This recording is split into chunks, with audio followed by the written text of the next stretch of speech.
What's this history project you're working on? And then maybe later you can show me how to turn into a bat. Your mom's kind of mean. I'm obsessed with her. I swear to God, if that vieja calls me Maria one more time. Mrs. Doyle has Alzheimer's. Oh, no, I'm so sorry. Hey, I'm messing with you. She's just racist. What happened to your face? What happened to your face? I'm sorry. I was hanging out with my friends. It's hard to turn it off. For One Day at a Time, Norman, to come back on the air of all the shows you've done and to reinvent it for a new generation with this wonderful new cast. Wondering how that idea came to you to bring back this particular show in this form.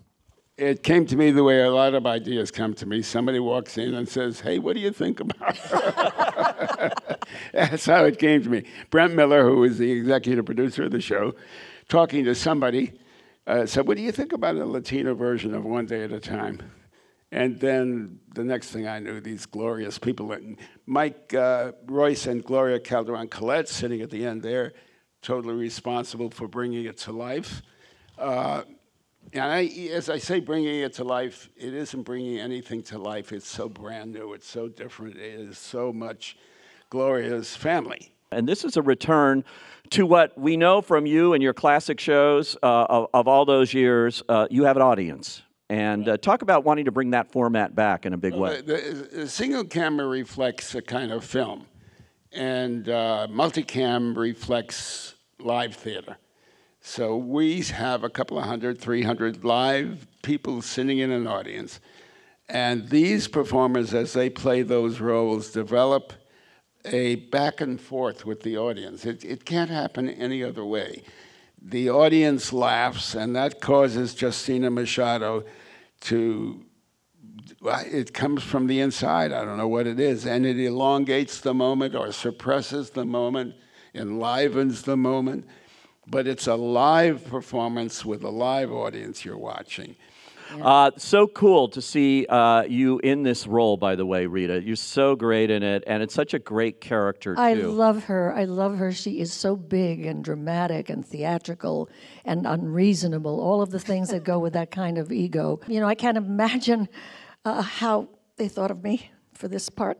So big. Can you guys talk about this in bringing this show to life again now in 2017 and how you approached it, especially with a Latino cast here? You know, initially when Norman and I sat down and he told me, I was nervous because it's my family and it's very personal. And a lot of times you see it get done wrong.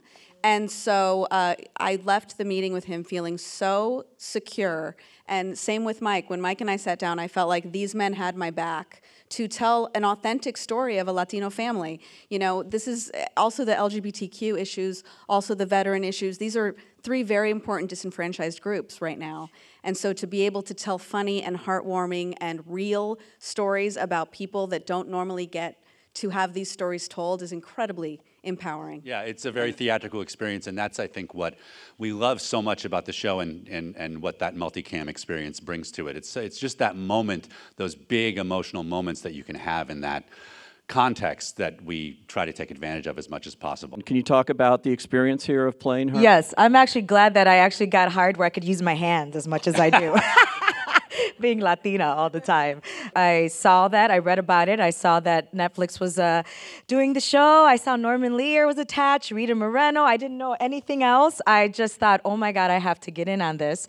I got in on it, and I was attached to another show, and to Dana Walden's credit, head of Fox, she allowed me to leave that show to be able to do this show, which is amazing. It doesn't really happen.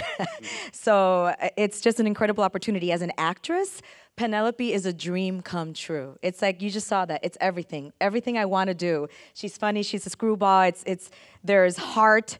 There's drama. It's just a perfect acting cocktail. And then as a Latina, I am so proud to be able to put this out there for everybody to see. I'm really just thrilled because I asked at the beginning of this, since the character really didn't have much of a history, if she could also be, even though she was an older woman, she could be sexual, and they said absolutely. And I have to tell you, the audience loves it that this character, this woman, supposed to be 77. She has a scene with Tony Plana that's so sexy. It was almost like porn. She's shameless. Actually, she's shameless. She will do it with a fence post. It doesn't matter.